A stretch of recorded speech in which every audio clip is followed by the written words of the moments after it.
अक्षयच्या आईने माझ्या मुलाने जर गैरकृत्य केलं असेल तर त्याला माझ्या समोर फाशी द्या, पण माझा मुलगा असं काही करणार नाही, असं त्याच्या आईनं न्यूज 18 लोकमतशी संवाद साधताना म्हटलंय. अक्षय 23 ते 24 वर्षाचा आहे. तो असं करू शकत नाही.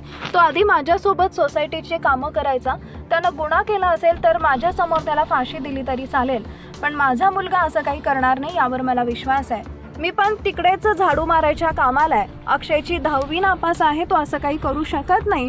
माझा लहान मुलगा शाळेत काम करायचा, त्याला शाळेत शिपाई करून घेतलं. मोठा मुलगा करणार नाही म्हणत होता, पण मी कर म्हणाले. सोसायटीची कामं करत होता, त्याचा पाय दुखायचा, त्याला एकाच ठिकाणी बाथरूम साफ करायचं आहे, आपलं काम झालं की तिकडं जाऊन बसायचं आहे असं म्हटल्यामुळे तो कामाला लागला. त्याची आधी 2 लग्न झाली होती, पण मुली राहिला नाही. 6 महिने झालं तिसरं लग्न केलंय.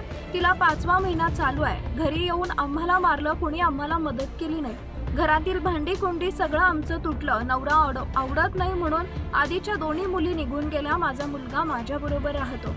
तो शाळेमध्ये गेला तर 8:30 वाजता त्याला पोलीस पकडून घेऊन गेले. त्यानंतर मला कळालं. मग मी पोलीस चौकीत गेले तेव्हा तुमच्या मुलानं काय केलंय तुम्हाला माहीत आहे का असं त्यांनी मला विचारलं. मी तिकडं बसून राहिले, पण त्यांनी मुलाला काय दाखवलं नाही. मारून मारून त्यांना जबरदस्तीनं बोलायला सांगितलं. त्यानं घाबरून हो सांगितलं. आमच्या घरावर हल्ला झाला. आम्ही आमच्या घरी जाऊ शकत नाहीये. सध्या आम्ही कल्याण स्टेशनवर राहतोय, असा आरोपी अक्षय शिंदेच्या आईनं सांगितलंय.